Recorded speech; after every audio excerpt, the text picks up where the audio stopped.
मेरे साथ मौजूद है नेशनल कॉन्फ्रेंस के युवा नेता भी कहेंगे और मेंबर पार्लियामेंट आगा रोहुला।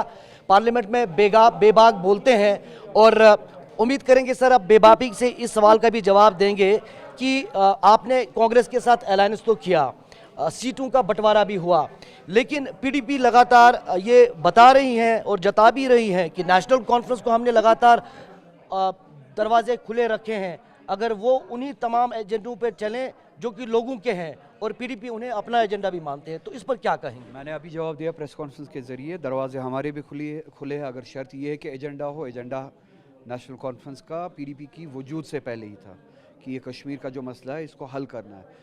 वो सिर्फ इतना कहती है कि एजेंडा है, फिर सोल्यूशन क्या है? कश्मीर के मसले को हल करना है, सोल्यूशन क्या है, कैसे हल करना है, इसका जवाब उनके पास नहीं है। तो वो जवाब नेशनल कॉन्फ्रेंस देती है। हम ऑटोनॉमी हासिल कर वापस करेंगे। 1953 की पोजीशन, प्री 1953 की पोजीशन जो है वो सोल्यूशन है इस इशू का। बस हम एजेंडा भी मानते हैं, उसका सोल्यूशन भी देते, तो आपके ज़रिए उन तक ये पैगाम पहुंचाते चले आए और इस कारवान में साथ चले, हमारे साथ चले। अब्दुल्ला साहब, काफ़ी लोग ये भी सवाल उठा रहे हैं, उमर अब्दुल्ला पर भी उठा रहे हैं कि पहले तो वो कह रहे थे चुनाव नहीं लड़ेंगे इस सिचुएशन में, इस स्टेटस में, अब वो चुनाव लड़ रहे हैं।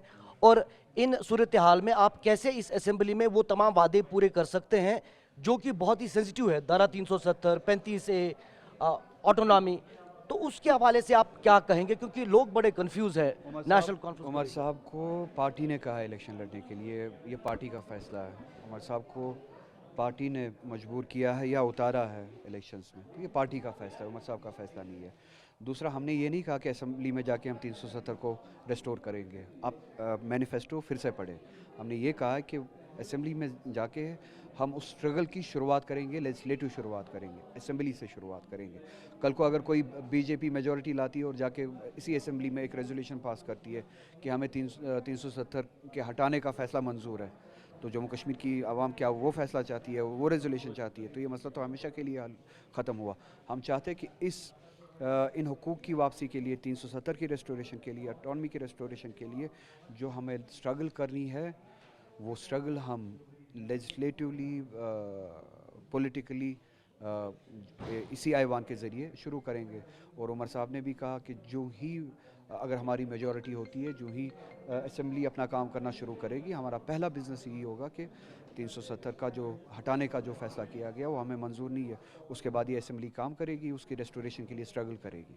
जो आपका गठबंधन है कांग्रेस के साथ, आपको लगता है कि आगे जाके ये कामयाब होगा? क्योंकि पीडीपी दावा कर रहे हैं कि they will be the king makers, उनके बगैर सरकार बन ही नहीं सकती। पहले सीटें जीते, फिर किंग मेकर्स बने ना बने उस वक्त देखेंगे। बनते हैं तो खैर मकदम है, नहीं बनते हैं वो लोगों के हाथ में, हमारे हाथ में नहीं है। अच्छा, मोदी के हिंदुस्तान का आपने जिक्र किया, आसाम का सिचुएशन आपने बताया कि ऐसा नहीं होना चाहिए, तो ये मोदी का हिंदुस्तान और हिंदुस्तान में आप क्या फ़र्क देखते हैं? क्योंकि पार्लियामेंट में भी आप लगातार जिक्र करते हैं मुसलमानों के हवाले से नाइंसाफ़ी हो रही है, उसके हवाले से क्या? मोदी का हिंदुस्तान एक्सट्रीमिस्ट है, फंडामेंटलिस्ट है, वो हिटलर के जर्मनी की तरह है। मोदी के हिंदुस्तान को मुसलमानों के साथ नफ़रत है, मोदी के हिंदुस्तान को इस्लाम के साथ नफ़रत है, मोदी के हिंदुस्तान को मुसलमान के लिबास के साथ नफ़रत है, उनके हुकूक के साथ नफ़रत है, उनकी एग्जिस्टेंस के साथ नफ़रत है। असल हिंदुस्तान, आपका मेरा हिंदुस्तान, वो हर एक के लिए बराबर है। वहाँ पे हर एक मज़हब के लिए इज़्ज़त है, वहाँ पे हर एक मज़हब के मानने वाले के लिए बराबर के हुकूक है, वहाँ पे को एग्जिस्टेंस है। लेकिन मोदी जी तो कह रहे हैं हम दिल जीतने आए थे, जब आए थे यहाँ वो कहते हैं हम आपसे भी उतना प्यार करते हैं जितना कि भारतवर्ष के अन्य नागरिकों से करते हैं। आपको ऐसा क्यों लगता है? वही मोदी जिसने कहा था भैंस चुरा के ले जाएंगे, मंगलसूत्र चुरा के ले जाएंगे, असलियत वो है मोदी की। वही मोदी जिसकी हुकूमत में, रिजीम में लिंचिंग होती है मुसलमानों की, एक लफ्ज़ भी उसके मुंह से नहीं निकलता है और लिंचिंग्स बढ़ती जा रही है। ठीक है, इस तरह के बहुत सारे मिसालें हैं हमारे पास। कश्मीर में आके एक मीठी सी लाइन क्या बोली तो उससे क्या हम मान ले? तीसरी टर्म में भी आए ना वो, तीसरी टर्म में आए, मेजॉरिटी खो के आए। बीजेपी को हिंदुस्तान के लोगों ने सज़ा दी, मेजॉरिटी से गिराया, बीजेपी ने इलेक्शन हारा है, वो अलायंस के सहारे इस वक्त है। मोदी ने इलेक्शन हारा, जिस पिच पे उसने इलेक्शन लड़ा वहाँ पे हारा। क्या आपको पता है जहाँ पे उसने मंगलसूत्र की बात की, वो सीट बुरी तरह से हारी बीजेपी ने। जहाँ पे उन्होंने नफ़रत फैलाई, जो असल हिंदुस्तान है, उस हिंदुस्तान ने बीजेपी के उन अज़ाइम को पीटा, इलेक्टोरली पीटा। हिंदुस्तान वो है, हम उस तो हिंदुस्तान को आसाम असेंबली में जो हो रहा है उस पर भी आप मोदी पर ही आरोप लगाएंगे? वरना किस पे लगाऊं? ये आइडियोलॉजी किसने शुरू की? ये माहौल किसने बनाया? इस तरह की पॉलिटिक्स किसने शुरू की? इस तरह की पॉलिटिक्स किसने नॉर्म बनाया? हिमंतवा बिस्वासन हाँ, वो मोदी से, योगी से भी ज़्यादा मुसलमान कुश बनना चाहता है। वो योगी से भी, मोदी से भी ज़्यादा कट्टरपंथ बनना चाहता है, दिखाना चाहता है अपने आप को कि मैं उनसे भी ज़्यादा नफरत करता हूँ मुसलमानों से।